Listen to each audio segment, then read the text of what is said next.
यह कहानी पूरी तरह से काल्पनिक है। इस कहानी के पात्र, घटनाएं और संवाद किसी भी जीवित या मृत व्यक्ति या किसी विशिष्ट भावना समुदाय को ठेस पहुंचाने के उद्देश्य से नहीं लिखे गए हैं। इसका उद्देश्य केवल मनोरंजन करना है। कहानी शुरू करने से पहले एक छोटी सी गुजारिश, अगर आपको यह ऐतिहासिक काल्पनिक दुनिया और मेरी यह कोशिश पसंद आए तो चैनल को सब्सक्राइब जरूर कर दीजिएगा। चलिए चलते हैं काल्पनिक दुनिया के उन अनखे पन्नों की ओर। 5 साल बाद तरुण और जिया अब दोनों काफी ज्यादा बड़े हो चुके थे और दोनों एक साथ एक ब्राक राज्य के शाइन शहर के अंदर से गुजर रहे थे। तो फाइनली अब हम शाइन शहर कहे जाने वाले इस शहर के अंदर आ गए हैं। बहुत सारे मीडियम स्कूल हमें बिना किसी शर्त के अपने साथ जोड़ना चाहते हैं, पर तुम कहते हो कि हमारे लिए शाइन स्कूल अच्छा रहेगा, जबकि इस स्कूल की कोई रैंक भी नहीं है। जिया तरुण से कहती है, मेरे टीचर ने मुझे यहाँ आने के लिए बोला था, ना कि तुम्हें। किसने कहा था कि तुम यहाँ मेरे साथ आओ? तरुण जिया को चिढ़ाकर कहता है, तुम कितने बेपरवाह हो। मैं यहाँ तुम्हारे लिए आई हूँ क्योंकि तुम मेरे दोस्त हो और तुम उल्टा मुझे ही डांट रहे हो। अच्छी बात है। जी तो कर रहा है कि इस पर तुम्हारा मुंह तोड़ दो, पर 2 दिन में तुम्हारा टेस्ट है और मैं नहीं चाहती कि तुम वहां मुझसे पिट कर जाओ। इसलिए मेरी इस प्यारी छोटी सी आत्मा को तुम पर तरस आ गया। जिया ताना मारकर मजाक करते हुए कहती है, ओह, तो नॉर्निंग स्कूल की बॉस के पास छोटी सोल है। तरुण उसे चिढ़ाकर कहता है, अब तुम जैसे नादान लड़के से और कहूं भी तो क्या। अब मैं थक गई हूं और जल्दी से मेरे आराम करने के लिए कोई होटल ढूंढो। जिया कहती है, हाँ ठीक है। तरुण परेशान होकर जवाब देता है। अब वो दोनों एक बड़े से होटल के पास जाकर रुक जाते हैं। रोज होटल, इसके बारे में क्या ख्याल है? जिया होटल के ऊपर लगे बड़े से नाम को पढ़कर कहती है, जैसा तुम चाहो। तरुण जवाब देता है और अब वो दोनों उस होटल के अंदर घुस जाते हैं। होटल अंदर से काफी ज्यादा आलीशान था और वो दोनों सीधा रिसेप्शनिस्ट के पास जाकर रूम चेक करवाने लगते हैं। तभी पीछे से एक रईस बिगड़ा हुआ लड़का 2 लड़कियों को लेकर वहां आता है और रूम की चाबी मांगता है, पर वो रिसेप्शनिस्ट उसे पहचान नहीं पाता। इस पर वो लड़का उस पर चिल्लाकर कहता है, तुम मुझे नहीं जानते क्या? तुम यहाँ नए हो? अब जल्दी से अपने मैनेजर को यहाँ बुला कर लाओ।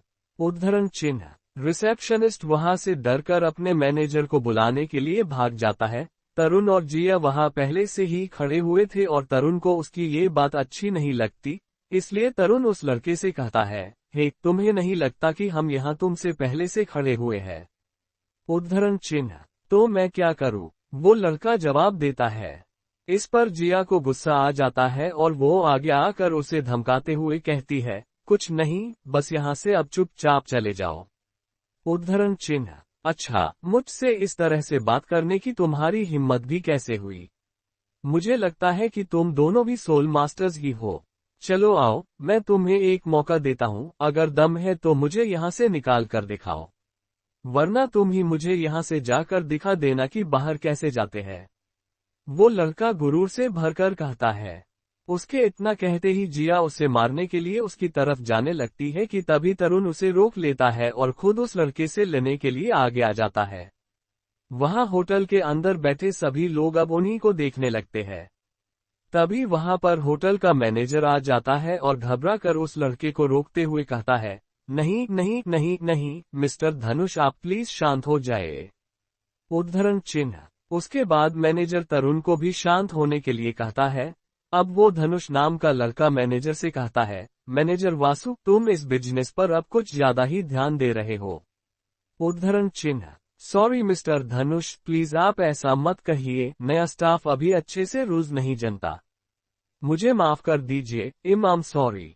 मैनेजर माफी मांगते हुए कहता है, मैं आपसे भी माफी मांगता हूँ। यहाँ पहले से मिस्टर धनुष ने रूम बुक कर रखा है और अब हमारे पास आपके लिए कोई रूम नहीं है। प्लीज आप किसी और होटल में जाकर देख लीजिए। मैनेजर तरुण और जिया से माफी मांगकर समझाकर कहता है। इस पर धनुष मुस्कुराता है और इससे जिया को गुस्सा आ जाता है और वो गुस्से में होकर कहती है, हम नहीं जा रहे, तो अब तुम क्या करोगे? तुम्हारी हमें नीचा दिखाने की हिम्मत भी कैसे हुई? तुम्हें नहीं लगता तरुण कि अभी हम किसी ने तंग करने की कोशिश की है, क्योंकि हम दोनों अभी छोट है। उद्धरण चिन्ह। ये सुनकर बेचारा मैनेजर परेशानी में आ जाता है और तभी धनुष हंसकर कहता है, अगर तुम नहीं जा रहे तो मुझे तुम्हें बाहर का रास्ता दिखाने में कोई परेशानी नहीं होगी।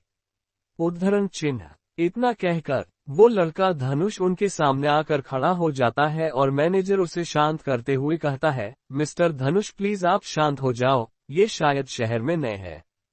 प्लीज आप दोनों मिस्टर धनुष से माफी मांग लो वरना। उद्धरण चिन्ह। मैनेजर ने इतना ही कहा था कि तभी धनुष उसे टोककर धमकाते हुए कहता है, अपनी बकवास अब बंद करो और चुप हो जाओ। यहाँ तुम्हारा अब जो भी नुकसान होगा उसकी भरपाई मैं कर दूंगा। उद्धरण चिन्ह। धनुष के आगे मैनेजर की एक भी नहीं चलती और वो बेचारा चुपचाप वहां से पीछे हट जाता है। जिया फिर से धनुष से लेने के लिए आगे बढ़ती है, पर तरुण उसे फिर से रोक लेता है और उससे कहता है, ये मुझे करने दो।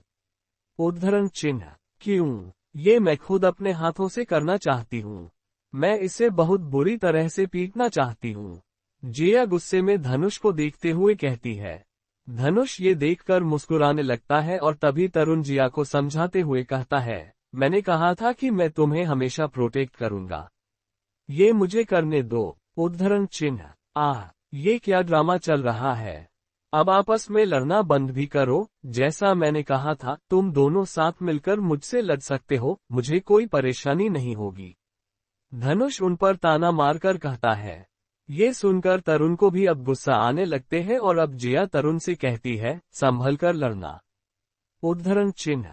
तुम चिंता मत करो। इतना कहकर तरुण आगे धनुष से लेने के लिए चला जाता है और लेने की पोजीशन में आकर धनुष को अपने ऊपर हमला करने के लिए इशारा करते हुए कहता है, आ जाओ। उद्धरण चिन्ह। तरुण का जज्बा देखकर धनुष हल्के से मुस्कुराता है और तेजी से उछलकर तरुण पर हमला कर देता है। वो उछलकर तरुण को मुक्का मारता है और तरुण भी अपनी तरफ से जोरदार मुक्का मारता है। दोनों के मुक्के आपस में टकरा जाते हैं और इससे दोनों लड़के ही थोड़ा पीछे हट जाते हैं। काफी ज्यादा ताकतवर है, तरुण मन ही मन कहता है। धनुष अपने मुक्के को देखते हुए कहता है, बहुत अच्छे, मेरे पंच को अच्छे से रोका, मुबारक हो, अब तुम मेरे अपोनेंट बनने के लायक हो। इतना कहकर धनुष एकदम तेजी से फिर से छलकर अपना पंच तरुण को मारने के लिए बढ़ता है। ये देखकर तरुण अपने पिछले जन्म की ताकत का इस्तेमाल करता है और कैचिंग ड्रैगन हैंड का इस्तेमाल करता है। एकदम से तरुण के दोनों हाथ सफेद पड़ जाते हैं और उसके उल्टे हाथ में एक ऊर्जा बन जाती है और तरुण उसे अपनी तरफ उछलकर आते हुए धनुष पर इस्तेमाल कर में उसे तेजी से मारने के लिए अपनी तरफ खींच लेता है। धनुष महसूस करता है कि वो एकदम अचानक से तरुण की तरफ खींच रहा है और वो एकदम अपने आप को संभालता है और वहां से दूर हो जाता है। ये देखकर तरुण भूतिया चाल का इस्तेमाल करके उसकी तरफ उसे मारने के लिए तेजी से बढ़ता है और उसे बहुत जोर से मारता है, पर धनुष किसी तरह से अपने आप को उसके इस हमले से बचा लेता है। पर तरुण की वो ताकत काफी ताकतवर थी और तरुण के उस खाली वार से होटल के दरवाजे हिल जाते हैं। धनुष भी इससे घबरा जाता है और वो फिर उल्टा तरुण पर वार कर देता है, पर तरुण भी अपने आप को उसके वार से बचा लेता है और धनुष को उठाकर दूर फेंक कर मारता है। धनुष पीछे दूर जाकर जमीन पर घिसट जाता है और किसी तरह से खुद को संभालता है। ये देखकर वहां बैठे और खड़े सब लोगों के मुंह फटे के फटे रह जाते हैं। मैनेजर का मुंह खुला का खुला रह जाता है और जिया अपने हाथ से मैनेजर का खुला हुआ मुंह बंद करती है और हल्के से हंसती है। तरुण अब दोबारा से लड़ने की पोजीशन में आ जाता है और धनुष की तरफ इशारा करके कहता है, तो रुके क्यों हो और नहीं लड़ोगे? उद्धरण चिन्ह। क्यों नहीं? मैं इस बार तो तुमसे हार गया, पर अब तुमने मुझे सोल पावर इस्तेमाल करने के लिए मजबूर कर दिया है और देखते हैं कि इस बार तुम मुझे कैसे हराते हो। इतना कहकर धनुष अपनी पावर का इस्तेमाल करते हुए जोर से कहता है, व्हाइट टाइगर शील्ड बॉडी। उद्धरण चिन्ह। इतना कहते ही धनुष के सफेद टाइगर में बदल जाता है और उसकी सोल रिंग भी निकलकर बाहर दिखाई देने लगती है। उसके इस रूप को देखकर तरुण चौंक होकर कहता है, 1000 साल पुरानी सोल रिंग। उद्धरण चिन्ह। मैं धनुष व्हाइट टाइगर की मार्शल सोल के साथ लेवल 37 का वार सोल मास्टर हूँ। देखते हैं कि अब तुम मुझे कैसे हराते हो। धनुष लेने की पोजीशन में आकर कहता है।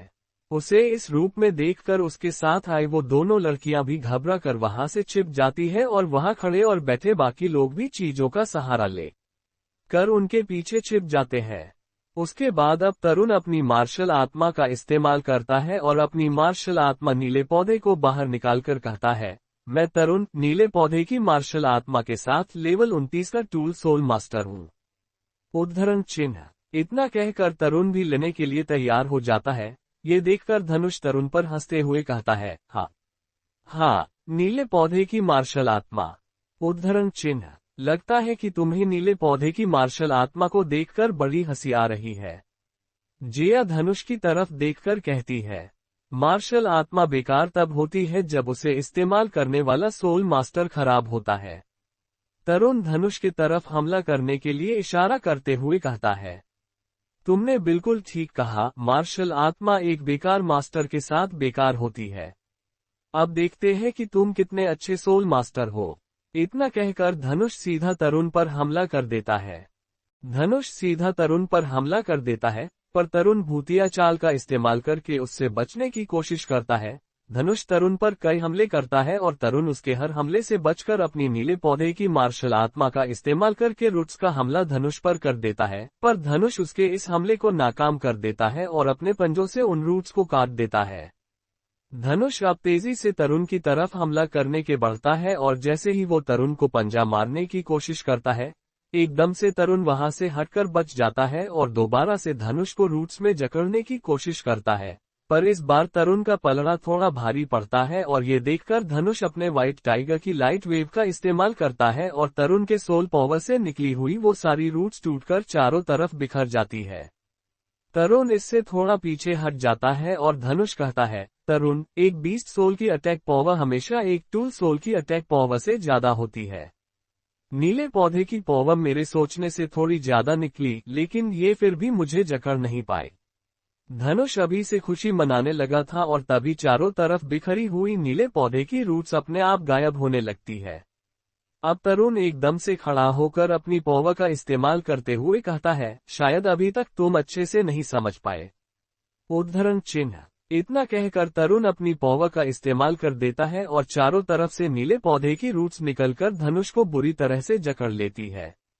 मेरी नीले पौधे की मार्शल आत्मा के अंदर धतूरा सांप का जहर मौजूद है। जब भी तुमने मेरी मार्शल सोल को तोड़ने के लिए ज्यादा पावर का इस्तेमाल किया है, तब तुम्हारे शरीर के अंदर वो जहर गया है। अब तुम धीरे धीरे लकवा महसूस करने लगोगे, तो अब तुम्हें हार मान लेनी चाहिए। तरुण धनुष को समझते हुए कहता है। इससे धनुष को गुस्सा आने लगता है और वो गुस्से में अपनी मुट्ठियां भींचने लगता है और कहता है, तुम्हारी मार्शल आत्मा नीला पौधा सच में कमाल का है। अगर मेरे पास बस 2 सोल रिंग्स होती, तब शायद मैं हर सकता था, लेकिन अब मुझे लगता है कि तुम्हें अपनी तीसरी रिंग की ताकत दिखानी ही पड़ेगी। उद्धरण चिन्ह। धनुष अब अपनी तीसरी सोल रिंग का इस्तेमाल करता है, व्हाइट टाइगर वज्र बदलाव। धनुष जोर से कहकर चिल्लाता है। एकदम से धनुष के टाइगर वाले रूप के शरीर में से बड़े बड़े पीली रोशनी के कांटे निकलने लगते हैं और एक जोरदार बहाव तरुण की उस फॉर्मेशन पर दबाव बनाने लगता है।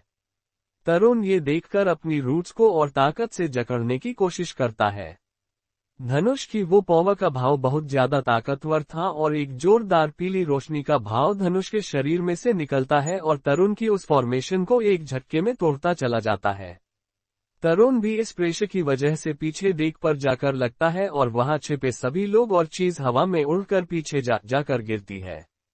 क्या यही हजारों साल पुरानी सोल रिंग थी? तरुण जमीन पर बैठे हुए खुद से मन ही मन कहता है। जिया तरुण के पास आती है और तरुण को सही पाकर धनुष को मारने के लिए जैसे ही आगे बढ़ती है, तरुण एकदम से उसका हाथ पकड़ लेता है और गर्दन नामे हिलाता है। उसके ऐसा करने से जिया रुक जाती है। धनुष अब आगे आता हुआ कहता है, नीले पौधे की कठोरता सच में मेरी सोच से ज्यादा है, यहाँ तक कि मेरी नॉर्मल पौवा भी उसे एक बार में नहीं काट पाई। लेकिन अब मैं अपनी तीसरी सोल रिंग का इस्तेमाल कर रहा हूँ, जिसको व्हाइट टाइगर वज्र बदलाव कहा जाता है। व्हाइट टाइगर वज्र परिवर्तन आधे घंटे तक बरकरार रह सकता है। इस आधे घंटे के लिए मेरी सभी ताकतें दुगनी हो जाती है। 37 के लेवल की मेरी आत्मा शक्ति और व्हाइट टाइगर वज्र परिवर्तन की मजबूती के साथ जहर मुझे कोई नुकसान नहीं पहुंचा पाएगा। उद्धरण चिन्ह। धनुष अब इतना बताने के बाद वहां से बाहर जाते हुए हंसकर कहता है, मुझे आशा है कि हम दोनों फिर कभी जरूर मिलेंगे। अगर शाइन स्कूल में तुम्हें किसी मुसीबत का सामना करना पड़े तो उन्हें मेरा नाम बता देना। उद्धरण चिन्ह। धनुष अपने साथ जिन लड़कियों को लाया था अब वो भी दोबारा से उसके पास आ जाती है और धनुष उन दोनों की कमर को अपने दोनों हाथों से पकड़कर वहां से जाने लगता है। तभी जिया पीछे से उससे पूछती है, तुम ये कैसे जानते हो कि हम शाइन स्कूल में जा रहे हैं? उद्धरण चिन्ह। हाँ, क्योंकि मैं तुम्हें वही तुम्हारा इंतजार करता हुआ मिलूंगा। इतना कहकर धनुष हंसते हुए दोनों लड़कियों के साथ वहां से चला जाता है। ये आदमी कुछ ज्यादा ही खराब है। ये बिल्कुल भी अच्छा नहीं हो सकता, जिया गुस्से में होकर कहती है। जिया आगे तरुण से कहती है, तरुण, जब हम शाइन स्कूल के अंदर जाएंगे तो हम इससे बिल्कुल भी बात नहीं करेंगे और तुम ये बिल्कुल भी मत भूलना कि मैं नॉर्डिक स्कूल की बॉस थी।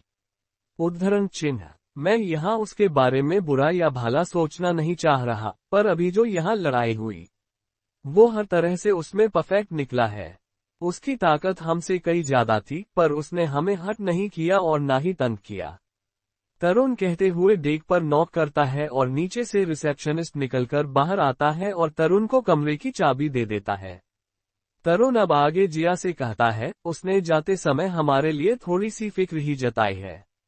उद्धरण चिन्ह। ये सुनकर जिया खुद से मन ही मन कहती है, हमारी फिक्र जताई है, या तुम अभी हुई अपनी हार को छिपाना चाह रहे हो? पर चलो छोड़ो, अब क्या कहूँ तुमसे। उद्धरण चिन्ह। तुम मुझसे कुछ कहना चाह रही हो क्या?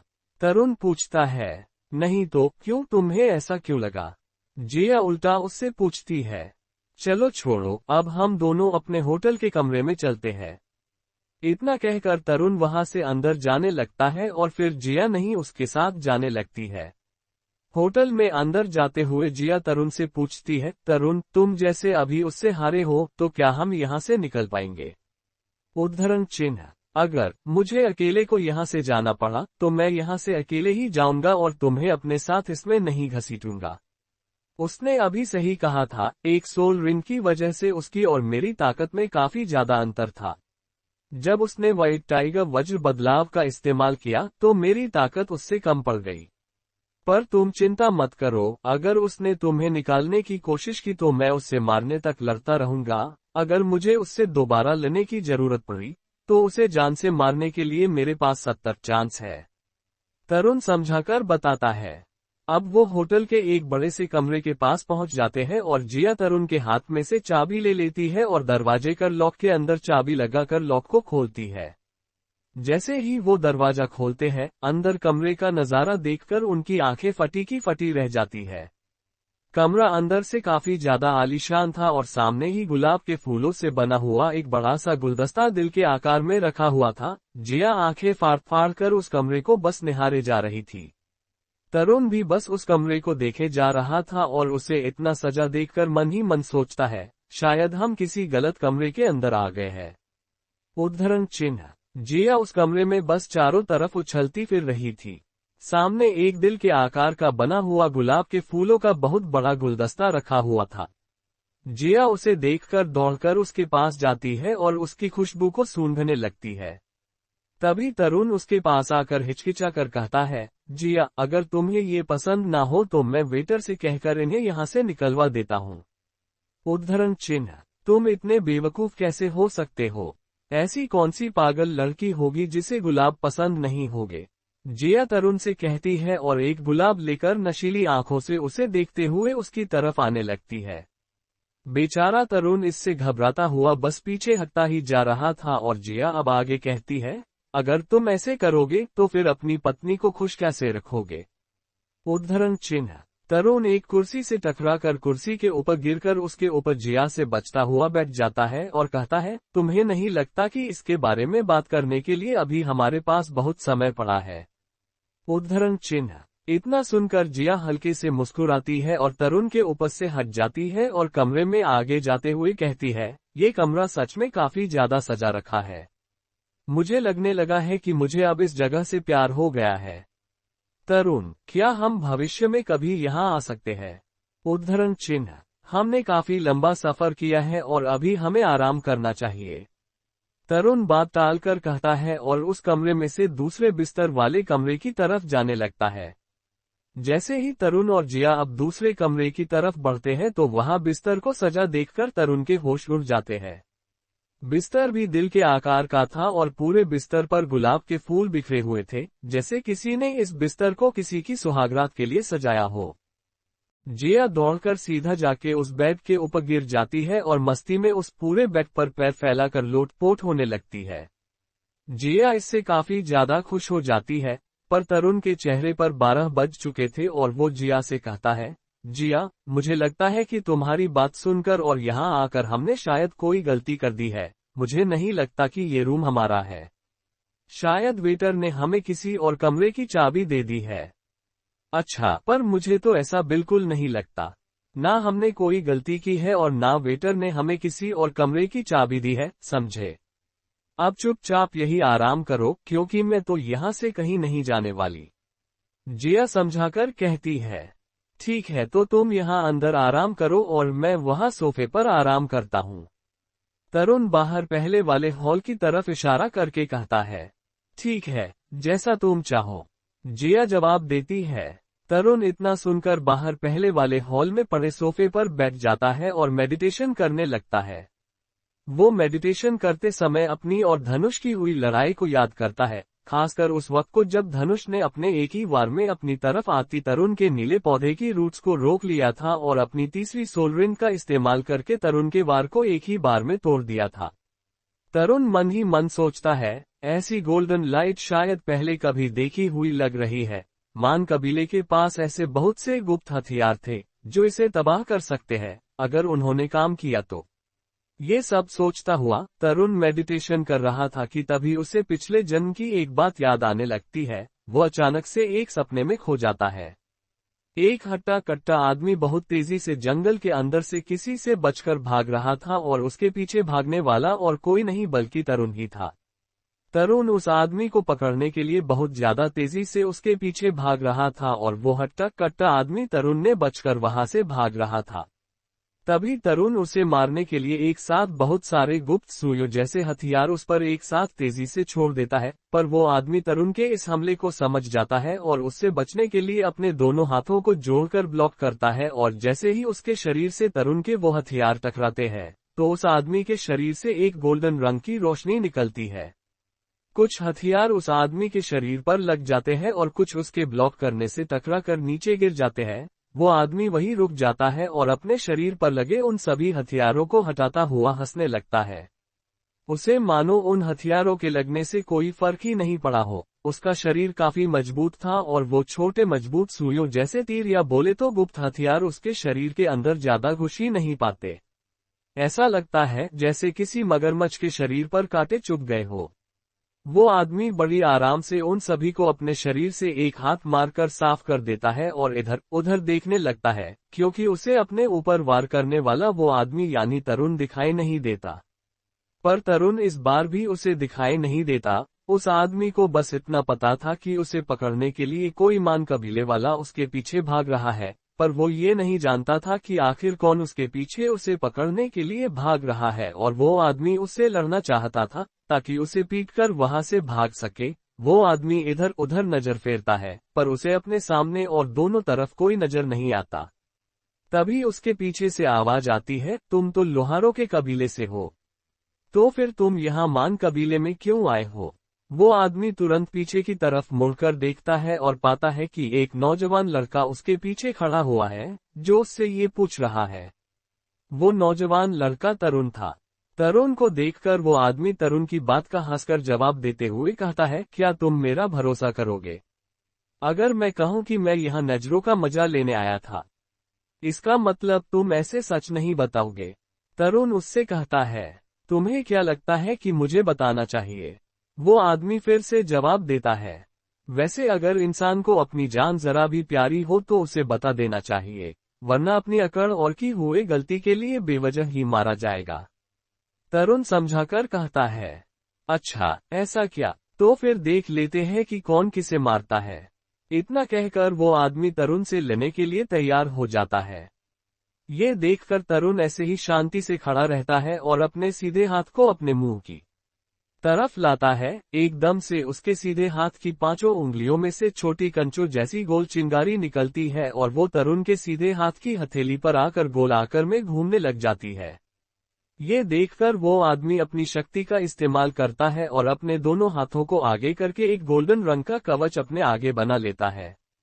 तरुण अपने दोनों हाथों को एक दूसरे के ऊपर नीचे लाता है और वो गोल घूमती हुई छोटी कंचों जैसी आग की गोलियां आपस में जुड़ जाती है और एक हो जाती है।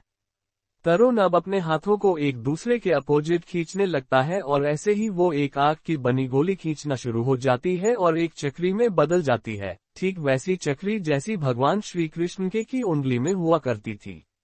ये देखकर वो आदमी पूरी तरह से घबरा जाता है और उसके पसीने छूट जाते हैं और वो अपनी पूरी ताकत अपने बनाए हुए कवच पर लगा देता है। तरुण अब अपनी उस चक्री को तेजी से इस आदमी की तरफ छोड़ देता है और वो चक्री सीधा उस आदमी के कवच को तोड़ती हुई उसके सिर को धड़ से अलग कर देती है। उस आदमी की गर्दन शरीर से अलग हो जाती है और उसका शरीर वही तड़पता हुआ जमीन पर गिर जाता है। जो भी बिना मर्जी के मान कबीले में घुसेगा इसी तरह मारा जाएगा। तरुण गुस्से में होकर कहता है और फिर वहां से वापस लौट जाता है। तरुण को मेडिटेशन करते हुए ये सब याद आ रहा था और अब एकदम से उसकी आंख खुल जाती है और वो काफी ज्यादा हैरान था। तरुण मन ही मन कहता है, तो पहले यहाँ देखी थी मैंने गोल्डन लाइट। पर मानना पड़ेगा, मान कबीले के सभी हथियार थे बहुत ज्यादा कमाल के, बस अब मुझे उन्हें पूरी तरह से बनाना और याद आ जाए। इसके बाद तरुण उस कमरे की तरफ जाता है जिसके अंदर जिया थी। वो देखता है कि जिया सो गई है और ये देखकर तरुण उसके पास जाता है और उसे चादर उड़ा देता है और फिर उसके बाद बाहर आकर सोफे पर सो जाता है। सुबह होती है और पंछी चहकने लगते हैं। तरुण पहले ही उठ चुका था और सवेरा होता देखकर तरुण जाकर जिया को उठाता है। जिया, सुबह हो चुकी है और हमें अब यहाँ शाइन स्कूल की तरफ भी जाना है, तो प्लीज अब उठ जाओ वरना हम लेट हो जाएंगे। तरुण जिया को उठाता हुआ कहता है। तरुण की आवाज सुनकर जिया की नींद खुलने लगती है और वो जम्भाई लेते हुए उठती है और कहती है, सुबह हो गई क्या? हाँ, हो गई, और तुम अभी भी सो ही रही हो। तरुण जवाब देकर कहता है, यार ये बिस्तर था ही इतना अच्छा कि मुझे अब भी नींद आ रही है और सुबह कब हो गई मुझे पता ही नहीं चला। जिया समझाकर कहती है, अब जो हुआ सो सही, अब जल्दी से खड़ी हो और तैयार होकर नीचे आओ, हमें स्कूल के लिए निकलना है, समझी? और तब तक मैं तुम्हारा नीचे इंतजार कर रहा हूँ।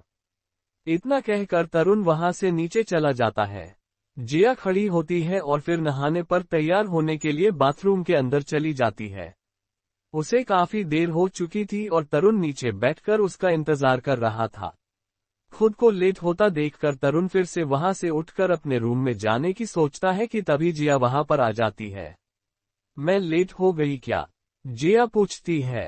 हाँ और बहुत, अब जल्दी से यहाँ से चलो।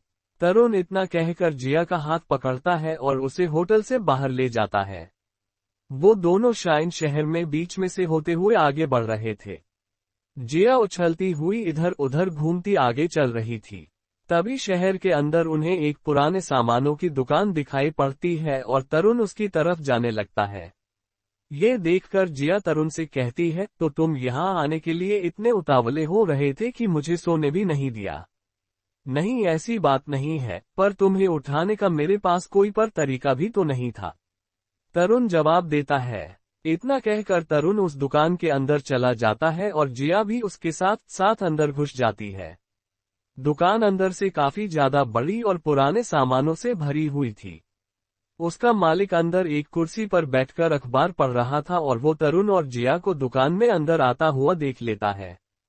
तरुण और जिया अंदर आकर कीमती सामान ढूंढने लगते हैं ताकि उन्हें कुछ ऐसा मिल सके जो आगे उनके काम आ सके। तभी तरुण को वही मेज पर एक पत्थर दिखाई देता है जो थोड़ा संतरी चमक रहा था और उस पर काले धब्बे भी लगे हुए थे। तरुण उसे देखकर उस मेज के पास जाकर उसे उठा लेता है और खुश होकर कहता है, ये बालों का क्रिस्टल है। तभी जिया उसकी बात सुन लेती है और पीछे से उसके पास आकर उसके हाथ में लिए हुए क्रिस्टल को देखते हुए कहती है, तरुण, तुम इस बेकार के क्रिस्टल को देखकर इतना खुश क्यों हो रहे हो? क्या तुम इसे खरीदना चाहते हो? हाँ, खरीदना तो चाहता हूँ, पर मुझे नहीं पता कि इसका रेट क्या है। तरुण कहता है। तभी पीछे से एक भारी आवाज आती है, ज्यादा महंगा नहीं है, 100 सोने के सिक्के दो और इसे ले जाओ। इस बेकार के पत्थर की कीमत 100 सोने के सिक्के है। ये लूटने का बड़ा अच्छा तरीका है। जिया नाराजगी जताते हुए कहती है। तरुण उस पत्थर को वही मेज पर रख देता है और जिया उस दुकानदार को घूरने लगा जाती है। तभी वो दुकानदार बताता है, 100 सोने के सिक्के तो यहाँ बहुत कम दाम है, अगर तुम्हें ये खरीदना है तो पैसे दो वरना यहाँ से चले जाओ। दुकानदार को ऐसे बात करते देखकर जिया को उस पर काफी ज्यादा गुस्सा आता है और वो उसे पीटने के लिए गुस्से से उसकी तरफ बढ़ती है, पर तभी तरुण जिया का हाथ पकड़ लेता है और उसे गर्दन हिलाकर ऐसा करने से मना करता है। ठीक है, मैं इसे खरीदूंगा, तरुण जवाब देता है। तरुण के जवाब को सुनकर जिया काफी ज्यादा हैरान हो जाती है और हैरानी से तरुण को देखते हुए पूछती है, तरुण, तुम ठीक तो हो? तुम इस बेकार के पत्थर के लिए 100 सोने के सिक्के देना चाहते हो? आराम से जिया, मुझे ये पत्थर चाहिए, क्योंकि ये काम का पत्थर है। इतना कहकर तरुण अपनी कमर पर पहनी हुई बेल्ट पर हाथ मारता है और उसमें से एक सोने के सिक्कों की पोटली निकलकर तरुण के हाथ पर आ जाती है। तरुण उस पोटली को लेकर उस दुकानदार के पास जाता है और उसे सिक्कों की वो पोटली देने के लिए आगे हाथ बढ़ाता है। वो दुकानदार अभी भी अपनी कुर्सी पर ही बैठा हुआ था और अब जब उसे समझ आ जाता है कि तरुण उस पत्थर को खरीदना चाहता है, तो वो दुकानदार कहता है, ये पूरे नहीं है। उद्धरण चिन्ह, ये पूरे नहीं है, इससे आपका क्या मतलब है? आपने 100 सोने के सिक्के मांगे थे और इस पोटली में पूरे 100 सोने के सिक्के हैं। तरुण पोटली को देखते हुए कहता है और पोटली को दोबारा दुकानदार की तरफ बढ़ा देता है। अब मैं इसे 200 सोने के सिक्कों में बेचूंगा, दुकानदार जवाब देता है, क्योंकि वो समझ चुका था कि तरुण उसे किसी भी हालत में खरीदना चाहता है, इसलिए वो थोड़ी बेईमानी पर उतर आता है।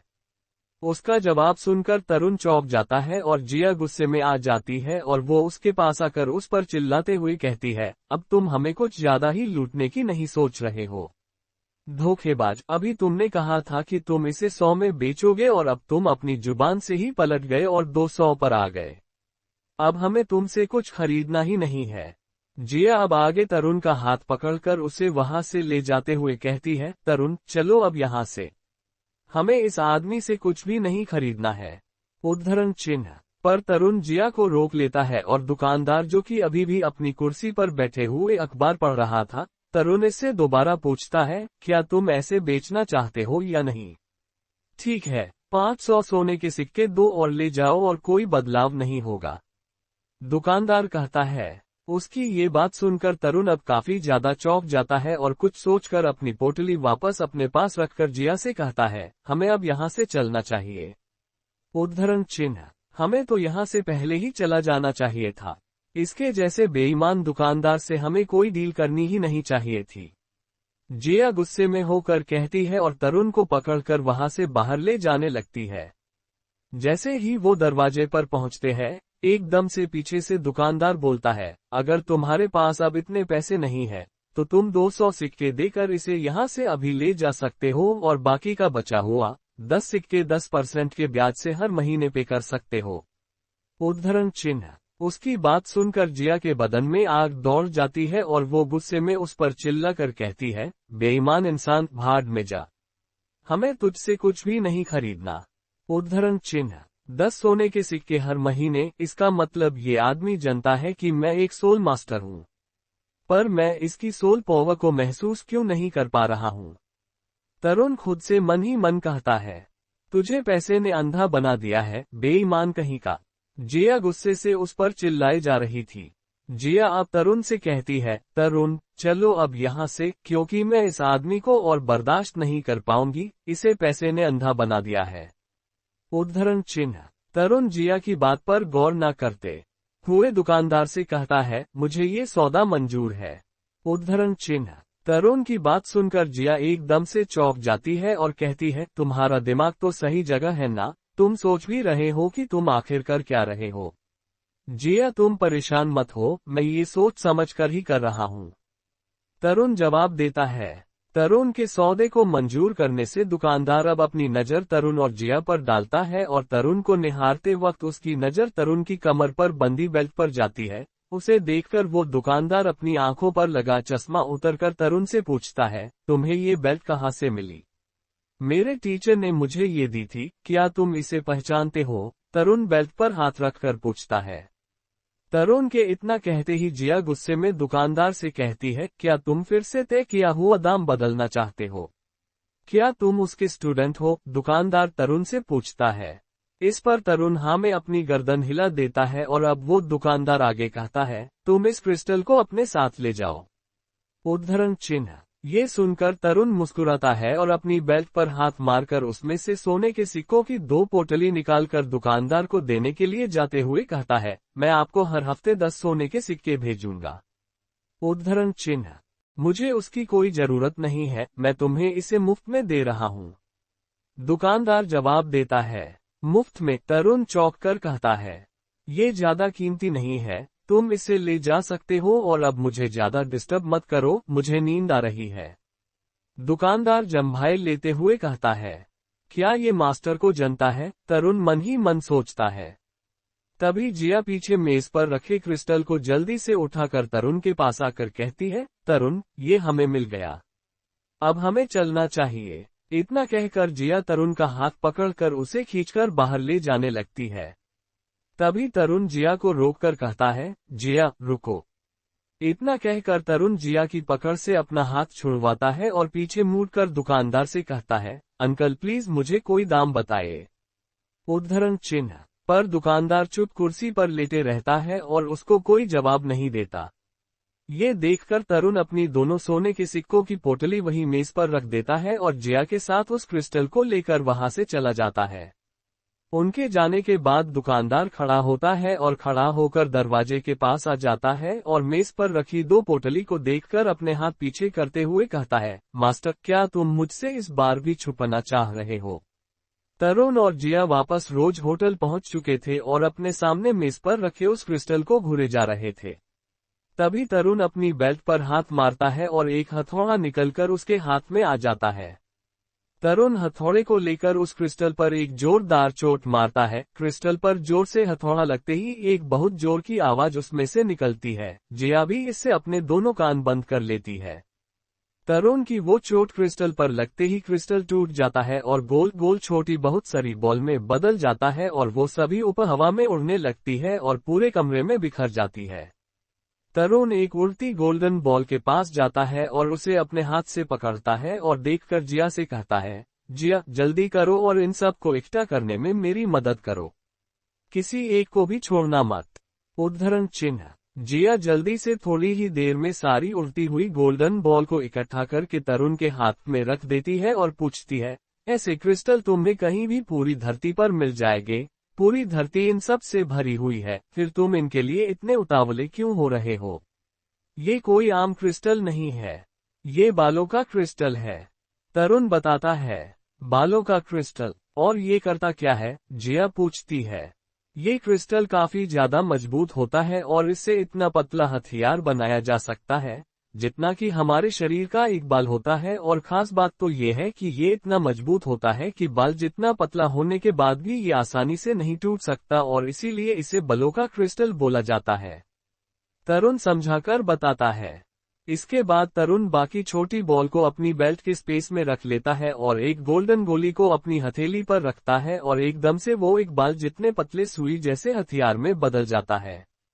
जिया भी उसे देखकर काफी ज्यादा चौंक जाती है और तरुण उसे बताता है, इसे हम अपनी सोल पावर का इस्तेमाल करके भी बड़ी आसानी से ऐसे हथियार में बदल सकते हैं। उद्धरण चिन्ह। तो इसका हमला कितना ताकतवर होता है? जिया पूछती है। इतना सुनते ही तरुण उस गोल्डन बॉल से बने हथियार को बेड पर तेजी से फेंक कर मारता है और उसे लगते हुए एकदम से पूरी बेडशीट फट जाती है। जिया इससे काफी ज्यादा चौंक जाती है क्योंकि एक बाल जितने पतले हथियार ने बेडशीट को पूरा तबाह कर दिया था, और अब जिया सोचते हुए कहती है, मुझे तो ये अब भी समझ नहीं आया। उद्धरण चिन्ह। क्या तुम्हें वो गुप्त हथियार याद है जिसके बारे में मैंने तुम्हें बताया था? ये उससे भी ज्यादा पतला और तेज है। सोल पावर की मदद से ये और भी ज्यादा ताकतवर हो जाता है। तरुण बताता है। अगर इसे किसी इंसान के शरीर पर मारा जाए तो? जिया पूछती है और जल्दी से अपने बेड पर जाती है और अपनी सोल पावर का इस्तेमाल करके उस हथियार को दोबारा से बना लेती है और वो हथियार निकलकर जिया के मुंह के सामने आ जाता है। जिया उसे उठाकर देखने लग जाती है और उसे अपनी उंगली पर हल्का सा चुभाती है, जिससे उसकी उंगली से खून निकलने लगता है। तरुण अब उसकी तरफ आता हुए बताता है, अगर इसे कोई इंसान के शरीर में मारा जाए तो ये उस इंसान को जान से मार देगा, और उसके अंदर से इसे बाहर निकालने के लिए उसके शरीर के उस हिस्से को काटना होगा जहां इसे मारा गया होगा। ये एक नेचुरल गुप्त हथियार है और हम इसे इसलिए बालों का हथियार बुला सकते हैं। उद्धरण चिन्ह। तरुण, ये हथियार कुछ ज्यादा ही बेकार है। इतना कहकर जिया तरुण को वो बॉल बना हुआ गोल्डन बालों का हथियार वापस कर देती है। इस दुनिया में ये कोई हथियार नहीं है और ये सब इसे इस्तेमाल करने वाले इंसान पर डिपेंड करता है।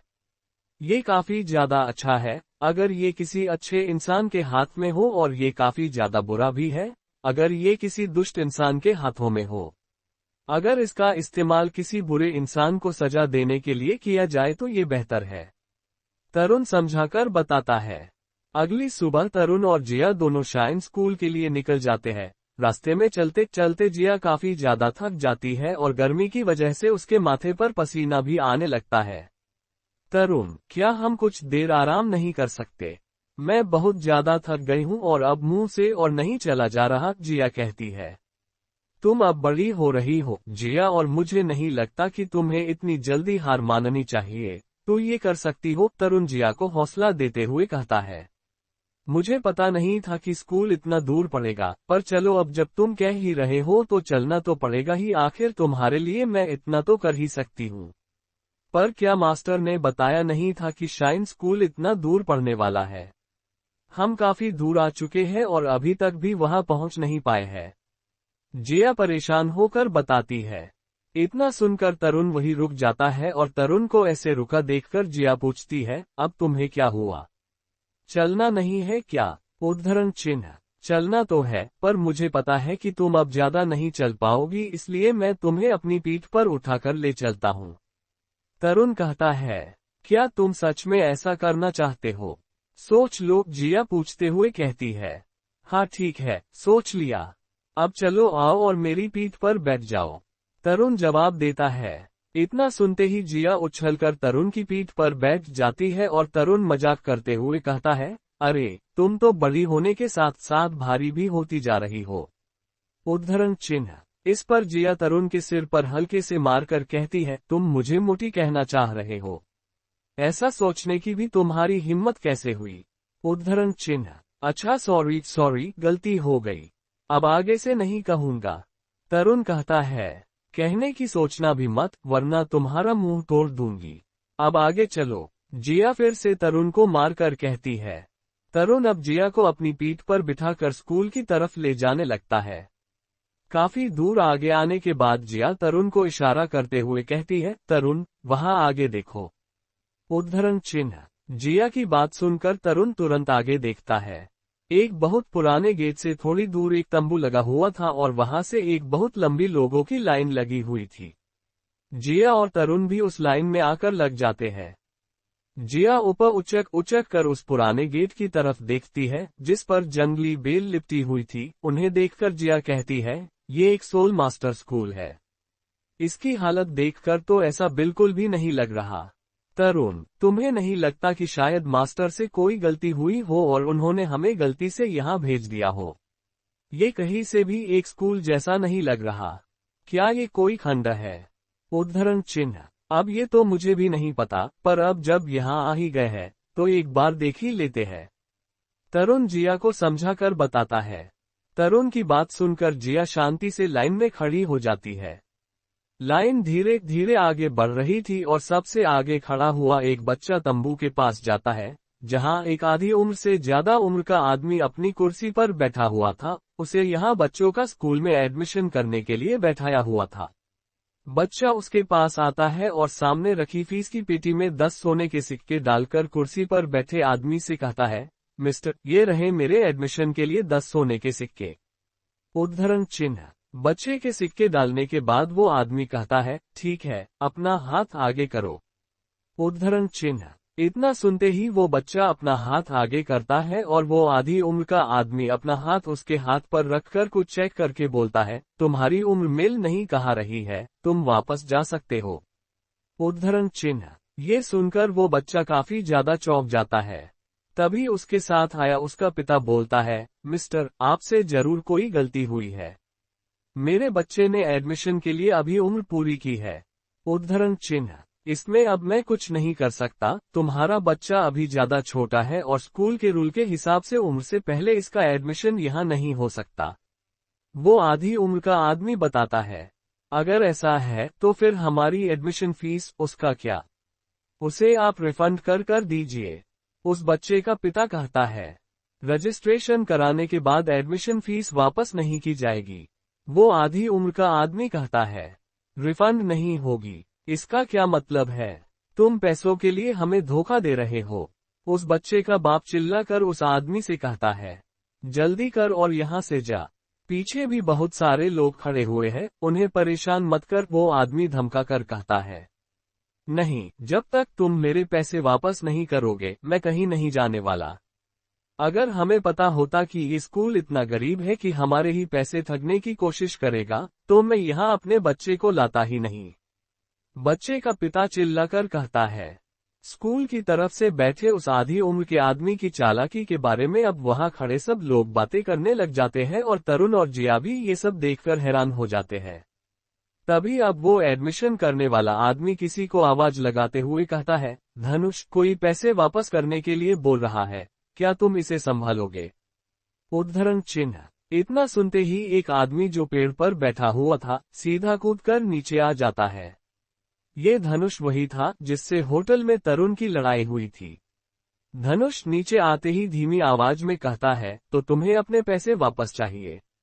तुम्हें पूरा पैसा वापस मिलेगा अगर तुम मुझे हरा देते हो तो। उद्धरण चिन्ह। इतना कहते ही धनुष अपनी आत्मा शक्ति को बाहर निकाल लेता है और उसकी तीनों सोल रिंग निकलकर बाहर आ जाती है। ये देखकर वहां खड़े सभी लोग घबरा जाते हैं। उस बच्चे का पिता भी घबरा जाता है और घबरा कर कहता है, नहीं नहीं, हमें कोई पैसा वापस नहीं चाहिए। तुम सब रख लो, चलो बेटे, हमारा यहाँ रुकना ठीक नहीं होगा। इतना कहकर वो अपने बच्चे को लेकर वहां से चला जाता है। तभी एक औरत अपने बच्चे को लेकर एडमिशन करने वाले आदमी के पास आती है और फीस पेटी में फीस डालकर अपने बच्चे को चेक करवाती है, पर वो आदमी उसके बेटे को भी फेल कर देता है। इस पर वो औरत गिड़गिड़ाते हुए कहती है, पर ऐसा क्यों? मेरा बेटा तो बिल्कुल परफेक्ट है और इसके पास 100 साल पुरानी सोल रिंग भी है। 100 साल पुरानी सोल रिंग होना कोई आम बात नहीं होती। फिर भी तुम इसे क्यों निकाल रहे हो? उद्धरण चिन्ह। अच्छी बात है कि उसके पास एक है, पर अगर इसकी सोल पावर को देखा जाए तो वो इतनी ज्यादा नहीं है जितनी यहाँ एडमिशन लेने के लिए चाहिए। एडमिशन करने वाला आदमी बताता है, हम कुछ समझे नहीं। इस बार उस लड़के का पिता बोलता है। इस पर वो एडमिशन करने वाला आदमी अपनी कुर्सी से उठकर उनके पास आकर बताता है, जब तुम हमारे शाइन स्कूल में रजिस्ट्रेशन करते हो तुम्हें तभी सारे नियम पढ़ लेने चाहिए। अगर तुम यहाँ बिना उन्हें जाने आते हो तो तुम्हें एडमिशन फीस वापस नहीं मिलेगी, अगर नहीं चुने गए तो। उद्धरण चिन्ह। वो आदमी अब आगे बाकी के लाइन में खड़े लोगों से कहता है, अगर तुम्हें इससे कोई परेशानी है तो अभी भी देरी नहीं हुई है। जो वापस जाना चाहता है वो वापस जा सकता है। यहाँ बस उन्हीं बच्चों का एडमिशन होगा जो शक्तिशाली है और कमजोरों को वापस जाना ही पड़ेगा, क्योंकि हमें ताकतवर मास्टर चाहिए। जिस किसी की उम्र एडमिशन की उम्र से ज्यादा है और सोल पावर 21 से ज्यादा है, वो यहाँ रुक सकता है और बाकी सब वापस जा सकते हैं। उद्धरण चिन्ह। इतना कहने के बाद वो आदमी अपनी आत्मा शक्ति का इस्तेमाल करता है और उसके शरीर से बहुत सारी सोल रिंग निकलकर बाहर आ जाती है। ये देखकर तरुण और जिया दोनों काफी ज्यादा चौंक जाते हैं। ये एक सोल सम्राट है। तरुण उसे देखकर कहता है। वो आदमी अब अपनी मार्शल आत्मा को बाहर निकाल लेता है, जो कि एक टूल मार्शल सोल थी। उसकी मार्शल सोल एक डार्क ग्रे रंग के मेटल से बनी एक छड़ी थी। वो आदमी अपनी उस छड़ी को जोर से धरती में मारता है और इससे एक बहुत जोर का झटका वहां खड़े हुए सभी लोगों में लगता है और वो सभी थोड़े पीछे धकेले जाते हैं। इसके बाद वो आदमी यानी सोल सम्राट अपनी मार्शल आत्मा को वापस अपने शरीर में समा लेता है और अपनी कुर्सी की तरफ जाते हुए कहता है, अगला कौन है? उद्धरण चिन्ह। इतना कहकर वो आदमी अपनी कुर्सी पर बैठ जाता है और उसके बैठने के बाद जिया तरुण के कान में धीरे से कहती है, ये स्कूल तो अब मुझे काफी मजेदार लग रहा है। उद्धरण चिन्ह। यानी अब तुम्हें मास्टर की बात का भरोसा हो गया है। सही कहा। तरुण पूछता है। इस पर जिया हमें अपनी गर्दन हिला देती है।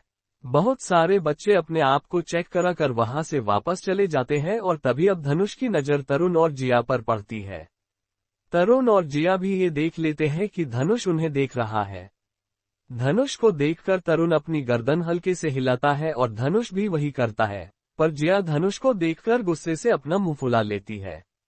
अब एक प्यारी सी सुंदर लड़की जिसने आसमानी रंग की ड्रेस पहनी हुई थी, वो अपने आप को चेक कराने के लिए आगे आती है। उसे चेक करने के लिए एडमिशन करने वाले सोल सम्राट अपना हाथ उसके हाथ पर रखते हैं और एकदम से चौंक कर खड़े हो जाते हैं।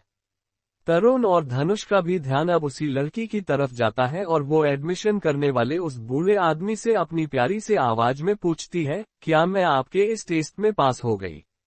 उद्धरण चिन्ह। उसकी बात सुनकर धनुष भी हल्के से मुस्कुराता है और वो बूढ़ा एडमिशन करने वाला अपनी कुर्सी छोड़कर उस लड़की के पास आकर पूछता है, क्या तुम्हारा परिवार जानता है कि तुम यहाँ हो? उद्धरण चिन्ह। वैसे मैंने स्कूल के सारे नियम पढ़े हुए हैं और मैं उन सब से अच्छे से मेल खाती हूँ, तो तुम्हारे पास मेरा एडमिशन न लेने के लिए कोई वजह नहीं होनी चाहिए। वो लड़की कहती है। उसकी बात सुनकर वो बूढ़ा धनुष की तरफ इशारा करता है और फिर धनुष आगे आता है और कहता है, ठीक है, तुम अंदर जाओ।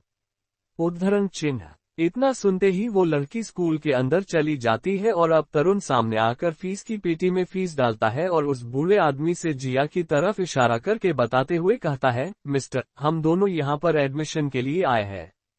उद्धरण चिन्ह।